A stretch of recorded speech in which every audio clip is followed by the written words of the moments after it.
Chapter 26. Elinor could not find herself in the carriage with Mrs. Jennings, and beginning a journey to London under her protection, and as her guest, without wondering at her own situation. So short had their acquaintance with that lady been, so wholly unsuited were they in age and disposition, and so many had been her objections against such a measure only a few days before. But these objections had all, with that happy ardour of youth which Marianne and her mother equally shared, been overcome or overlooked. And Elinor, in spite of every occasional doubt of Willoughby's constancy, could not witness the rapture of delightful expectation which filled the whole soul and beamed in the eyes of Marianne, without feeling how blank was her own prospect, how cheerless her own state of mind in the comparison, and how gladly she would engage in the solicitude of Marianne's situation to have the same animating object in view, the same possibility of hope. A very short time, however, must now decide what Willoughby's intentions were. In all probability he was already in town. Marianne's eagerness to be gone declared her dependence on finding him there, and Elinor was resolved not only upon gaining every new light as to his character which her own observation or the intelligence of others could give her, but likewise upon watching his behaviour to her sister with such zealous attention as to ascertain what he was and what he meant before many meetings had taken place. Should the result of her observations be unfavourable, she was determined at all events to open the eyes of her sister. Should it be otherwise, her exertions would be of a different nature. She must then learn to avoid every selfish comparison, and banish every regret which might lessen her satisfaction in the happiness of Marianne. They were 3 days on their journey, and Marianne's behaviour as they travelled was a happy specimen of what her future complaisance and companionableness to Mrs. Jennings might be expected to be. She sat in silence almost all the way, wrapped in her own meditations, and scarcely ever voluntarily speaking, except when any object of picturesque beauty within their view drew from her an exclamation of delight exclusively addressed to her sister. To atone for this conduct, therefore, Elinor took immediate possession of the post of civility which she had assigned herself, behaved with the greatest attention to Mrs. Jennings, talked with her, laughed with her, and listened to her whenever she could, and Mrs. Jennings on her side treated them both with all possible kindness, with solicitude on every occasion for their ease and enjoyment, and only disturbed that she could not make them choose their own dinners at the inn, nor extort a confession of their preferring salmon to cod, or boiled fowls to veal cutlets. They reached town by 3 o'clock the 3rd day, glad to be released after such a journey from the confinement of a carriage, and ready to enjoy all the luxury of a good fire.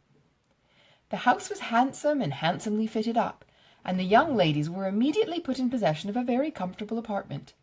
It had formerly been Charlotte's, and over the mantelpiece still hung a landscape in coloured silks of her performance, in proof of her having spent 7 years at a great school in town to some effect. As dinner was not to be ready in less than 2 hours from their arrival, Elinor determined to employ the interval in writing to her mother, and sat down for that purpose. In a few minutes Marianne did the same. "I am writing home, Marianne," said Elinor. "Had not you better defer your letter for a day or two?" "I am not going to write to my mother," replied Marianne hastily, and as if wishing to avoid any farther inquiry. Elinor said no more. It immediately struck her that she must then be writing to Willoughby, and the conclusion which as instantly followed was that however mysteriously they might wish to conduct the affair, they must be engaged. This conviction, though not entirely satisfactory, gave her pleasure, and she continued her letter with greater alacrity. Marianne's was finished in a very few minutes. In length it could be no more than a note. It was then folded up, sealed, and directed with eager rapidity. Elinor thought she could distinguish a large W in the direction, and no sooner was it complete than Marianne, ringing the bell, requested the footman who answered it to get that letter conveyed for her to the twopenny post. This decided the matter at once. Her spirits still continued very high, but there was a flutter in them which prevented their giving much pleasure to her sister, and this agitation increased as the evening drew on. She could scarcely eat any dinner, and when they afterwards returned to the drawing-room, seemed anxiously listening to the sound of every carriage. It was a great satisfaction to Elinor that Mrs. Jennings, by being much engaged in her own room, could see little of what was passing. The tea-things were brought in, and already had Marianne been disappointed more than once by a rap at a neighbouring door, when a loud one was suddenly heard which could not be mistaken for one for any other house. Elinor felt secure of its announcing Willoughby's approach, and Marianne, starting up, moved towards the door. Everything was silent. This could not be borne many seconds.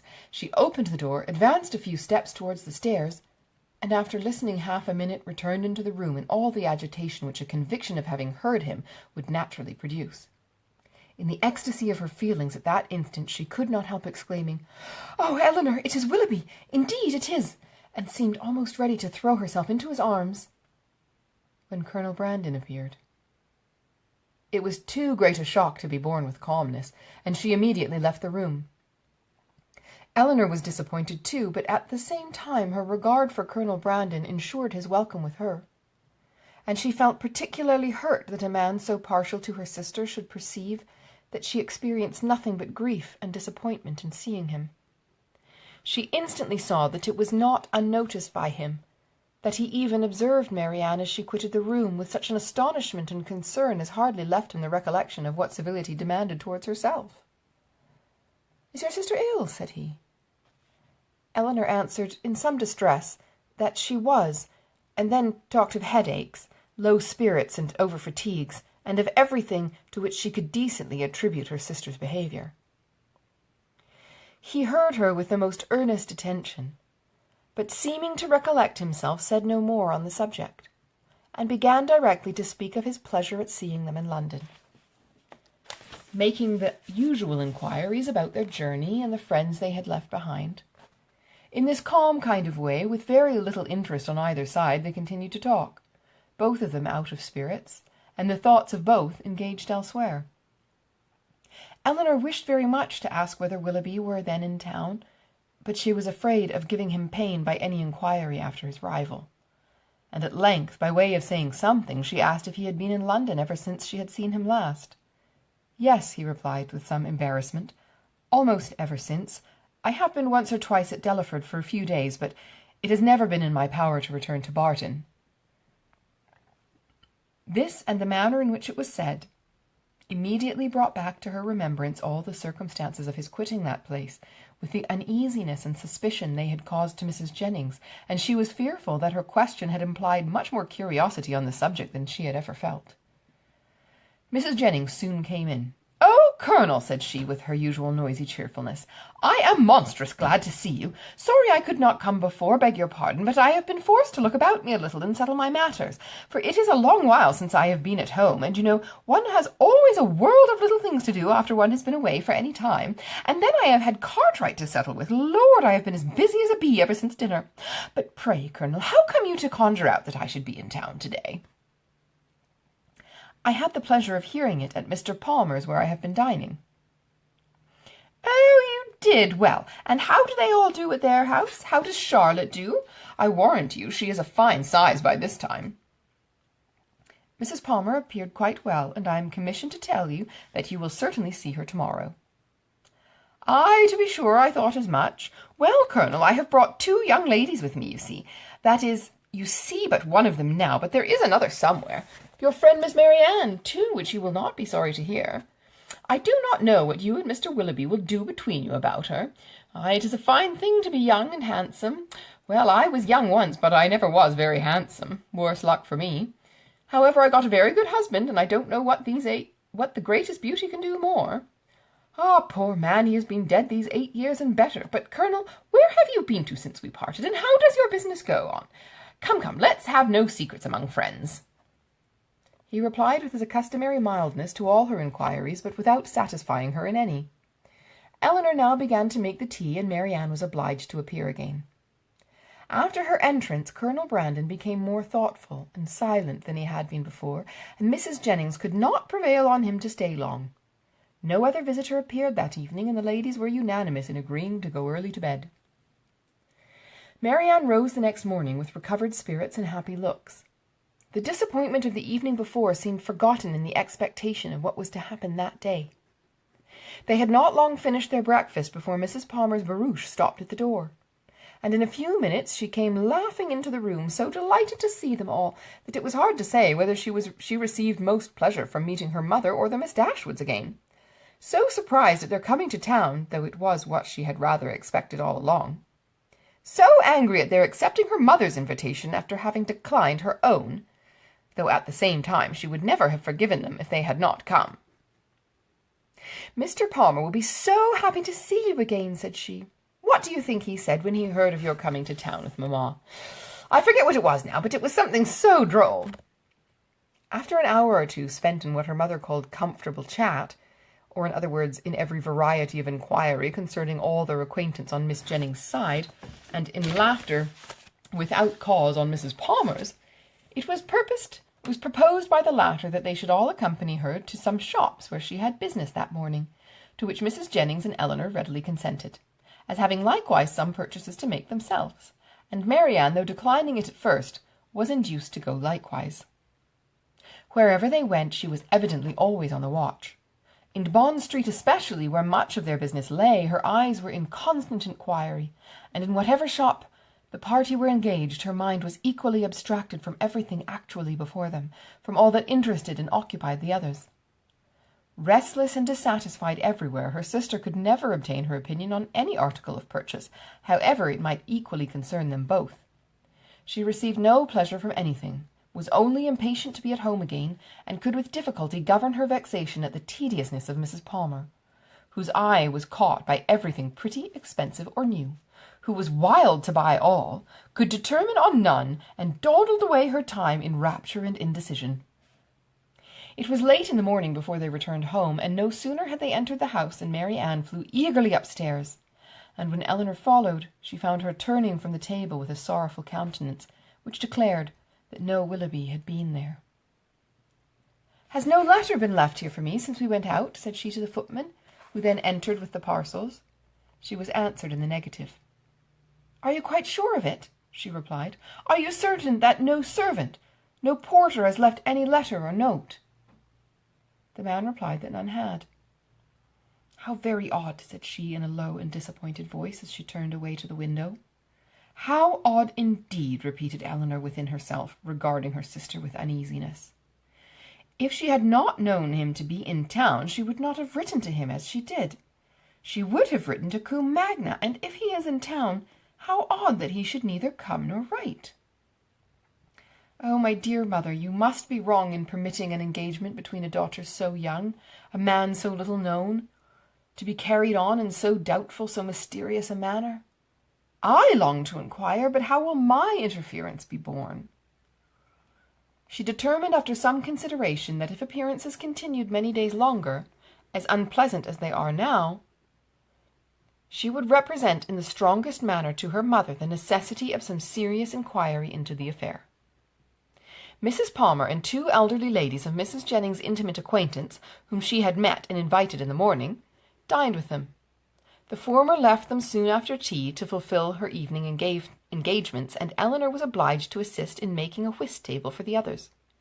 Marianne was of no use on these occasions, as she would never learn the game, but though her time was therefore at her own disposal, the evening was by no means more productive of pleasure to her than to Eleanor, for it was spent in all the anxiety of expectation and the pain of disappointment. She sometimes endeavoured for a few minutes to read, but the book was soon thrown aside, and she returned to the more interesting employment of walking backwards and forwards across the room, pausing for a moment whenever she came to the window, in hopes of distinguishing the long-expected rap. Chapter 27. "If this open weather holds much longer," said Mrs. Jennings when they met at breakfast the following morning, "Sir John will not like leaving Barton next week. 'Tis a sad thing for sportsmen to lose a day's pleasure, poor souls. I always pity them when they do. They seem to take it so much to heart." "That is true," cried Marianne in a cheerful voice, and walking to the window as she spoke to examine the day. "I had not thought of that. This weather will keep many sportsmen in the country." It was a lucky recollection. All her good spirits were restored by it. "It is charming weather for them, indeed," she continued as she sat down to the breakfast table with a happy countenance. "How much they must enjoy it! But," with a little return of anxiety, "it cannot be expected to last long. At this time of year, and after such a series of rain, we shall certainly have very little more of it. Frosts will soon set in, and in all probability with severity. In another day or two, perhaps, this extreme mildness can hardly last longer, nay, perhaps it may freeze tonight." "At any rate," said Elinor, wishing to prevent Mrs. Jennings from seeing her sister's thoughts as clearly as she did, "I dare say we shall have Sir John and Lady Middleton in town by the end of next week." "Ay, my dear, I'll warrant you we do. Mary always has her own way." "And now," silently conjectured Elinor, "she will write to Combe by this day's post." But if she did, the letter was written and sent away with a privacy which eluded all her watchfulness to ascertain the fact. Whatever the truth of it might be, and as far as Elinor was from feeling thorough contentment about it, yet while she saw Marianne in spirits, she could not be very uncomfortable herself. And Marianne was in spirits, happy in the mildness of the weather, and still happier in her expectation of a frost.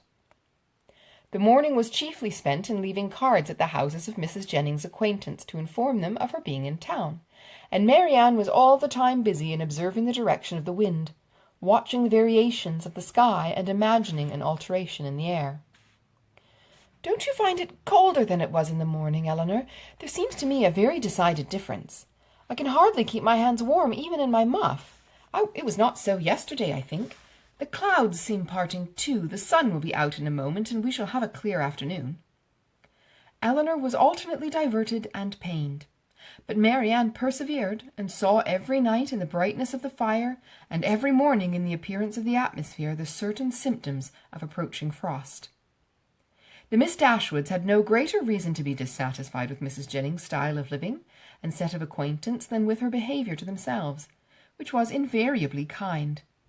Everything in her household arrangements was conducted on the most liberal plan, and excepting a few old city friends whom to Lady Middleton's regret she had never dropped, she visited no one to whom an introduction could at all discompose the feelings of her younger companions. Pleased to find herself more comfortably situated in that particular than she had expected, Elinor was very willing to accompany for the want of much real enjoyment from any of their evening parties, which, whether at home or abroad, formed only for cards, could have little to amuse her. Colonel Brandon, who had a general invitation to the house, was with them almost every day. He came to look at Marianne and talk to Elinor, who often derived more satisfaction from conversing with him than from any other daily occurrence, but who saw at the same time with much concern his continued regard for her sister. She feared it was a strengthening regard. It grieved her to see the earnestness with which he often watched Marianne, and his spirits were certainly worse than when at Barton. About a week after their arrival, it became certain that Willoughby was also arrived. His card was on the table when they came in from the morning's drive. "Good God!" cried Marianne. "He has been here while we were out!" Elinor, rejoiced to be assured of his being in London, now ventured to say, "Depend upon it, he will call again tomorrow." But Marianne seemed hardly to hear her, and on Mrs. Jennings' entrance, escaped with the precious card. This event, while it raised the spirits of Elinor, restored to those of her sister all and more than all their former agitation. From this moment her mind was never quiet. The expectation of seeing him every hour of the day made her unfit for anything. She insisted on being left behind the next morning when the others went out. Elinor's thoughts were full of what might be passing in Berkeley Street during their absence, but a moment's glance at her sister when they returned was enough to inform her that Willoughby had paid no second visit there. A note was just then brought in and laid on the table. "For me?" cried Marianne, stepping hastily forward. "No, ma'am, for my mistress." But Marianne, not convinced, took it up instantly. "It is indeed for Mrs. Jennings. How provoking!" "You are expecting a letter, then?" said Elinor, unable to be longer silent. "Yes, a little, not much." After a short pause, "You have no confidence in me, Marianne?" "Nay, Elinor, this reproach from you? You who have confidence in no one?" "Me?" returned Elinor in some confusion. "Indeed, Marianne, I have nothing to tell." "Nor I," answered Marianne with energy. "Our situations then are alike. We neither of us have anything to tell. You because you communicate, and I because I conceal nothing." Elinor, distressed by this charge of reserve in herself, which she was not at liberty to do away, knew not how, under such circumstances, to press for greater openness in Marianne. Mrs. Jennings soon appeared, and the note being given her, she read it aloud. It was from Lady Middleton, announcing their arrival in Conduit Street the night before, and requesting the company of her mother and cousins the following evening. Business on Sir John's part, and a violent cold on her own, prevented their calling in Berkeley Street. The invitation was accepted, but when the hour of appointment drew near, necessity, as it was in common civility to Mrs. Jennings, that they should both attend her on such a visit, Elinor had some difficulty in persuading her sister to go, for still she had seen nothing of Willoughby, and therefore was not more indisposed for amusement abroad than unwilling to run the risk of his calling again in her absence. Elinor found, when the evening was over, that disposition is not materially altered by a change of abode.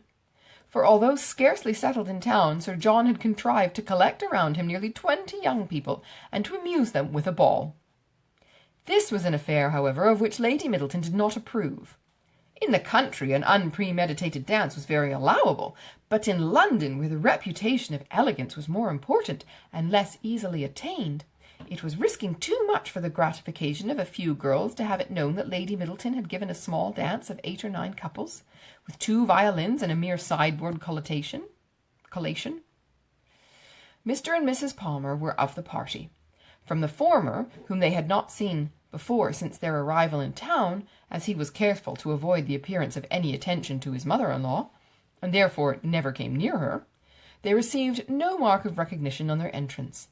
He looked at them slightly without seeming to know who they were, and merely nodded to Mrs. Jennings from the other side of the room. Marianne gave one glance round the apartment as she entered. It was enough. He was not there, and she sat down equally ill-disposed to receive or communicate pleasure. After they had been assembled about an hour, Mr. Palmer sauntered towards the Miss Dashwoods, to express his surprise on seeing them in town, though Colonel Brandon had been first informed of their arrival at his house, and he had himself said something very droll on hearing that they were to come. "I thought you were both in Devonshire," said he. "Did you?" replied Elinor. "When do you go back again?" "I do not know." And thus ended their discourse. Never had Marianne been so unwilling to dance in her life as she was that evening, and never so much fatigued by the exercise. She complained of it as they returned to Berkeley Street. "Ay, ay," said Mrs. Jennings, "we know the reason of all that very well. If a certain person who shall be nameless had been there, you would not have been a bit tired. And to say the truth, it was not very pretty of him not to give you the meeting when he was invited." "Invited?" cried Marianne. "So my daughter Middleton told me, for it seems Sir John met him somewhere in the street this morning." Marianne said no more, but looked exceedingly hurt. Impatient in this situation to be doing something that might lead to her sister's relief, Elinor resolved to write the next morning to her mother, and hoped, by awakening her fears for the health of Marianne, to procure those inquiries which had been so long delayed.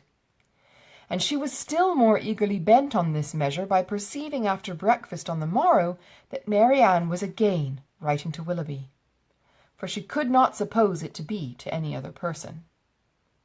About the middle of the day, Mrs. Jennings went out by herself on business, and Elinor began her letter directly, while Marianne, too restless for employment, too anxious for conversation, walked from one window to the other, or sat down by the fire in melancholy meditation.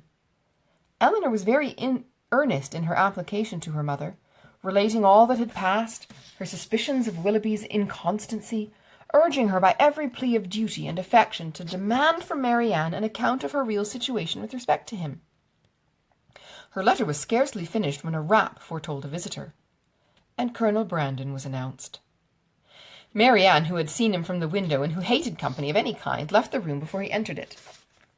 He looked more than usually grave, and though expressing satisfaction at finding Miss Dashwood alone, as if he had somewhat in particular to tell her, sat for some time without saying a word. Elinor, persuaded that he had some communication to make in which her sister was concerned, impatiently expected its opening. It was not the first time of her feeling the same kind of conviction, for more than once before, beginning with the observation of "Your sister looks unwell to-day," or "Your sister seems out of spirits," he had appeared on the point either of disclosing or of inquiring something particular about her. After a pause of several minutes, their silence was broken by his asking her in a voice of some agitation when he was to congratulate her on the acquisition of a brother. Elinor was not prepared for such a question, and having no answer ready, was obliged to adopt the simple and common expedient of asking what he meant. He tried to smile as he replied, "Your sister's engagement to Mr. Willoughby is very generally known." "It cannot be generally known," returned Elinor, "for her own family do not know it." He looked surprised, and said, "I beg your pardon. I am afraid my inquiry has been impertinent, but I had not supposed any secrecy intended, as they openly correspond, and their marriage is universally talked of." "How can that be? By whom can you have heard it mentioned?" "By many. By some of whom you know nothing, by others with whom you are most intimate, Mrs. Jennings, Mrs. Palmer, and the Middletons. But still I might not have believed it, for where the mind is perhaps rather unwilling to be convinced, it will always find something to support its doubts. If I had not, when the servant let me in to-day, accidentally seen a letter in his hand, directed to Mr. Willoughby in your sister's writing. I came to inquire, but I was convinced before I could ask the question. Is everything finally settled? Is it impossible to... But I have no right, and I could have no chance of succeeding. Excuse me, Miss Dashwood. I believe I have been wrong in saying so much, but I hardly know what to do, and on your prudence I have the strongest dependence. Tell me that it is absolutely resolved on, that any attempt, that in short concealment, if concealment be possible, is all that remains." These words, which conveyed to Elinor a direct avowal of his love for her sister, affected her very much. She was not immediately able to say anything, and even when her spirits were recovered, she debated for a short time on the answer it would be most proper to give. The real state of things between Willoughby and her sister was so little known to herself, that in endeavouring to explain it she might be as liable to say too much as too little. Yet she was convinced that Mary Ann's affection for Willoughby could leave no hope of Colonel Brandon's success, whatever the event of that affection might be, and at the same time wished to shield her conduct from censure. She thought it most prudent and kind, after some consideration, to say more than she really knew or believed. She acknowledged, therefore, that though she had never been informed by themselves of the terms on which they stood with each other, of their mutual affection she had no doubt, and of their correspondence she was not astonished to hear. He listened to her with silent attention, and on her ceasing to speak, rose directly from his seat, and after saying in a voice of emotion, "To your sister I wish all imaginable happiness. To Willoughby, that he may endeavour to deserve her," took leave and went away. Elinor derived no comfortable feelings from this conversation to lessen the uneasiness of her mind on other points. She was left, on the contrary, with a melancholy impression of Colonel Brandon's unhappiness, and was prevented even from wishing it removed, by her anxiety for the very event that must confirm it.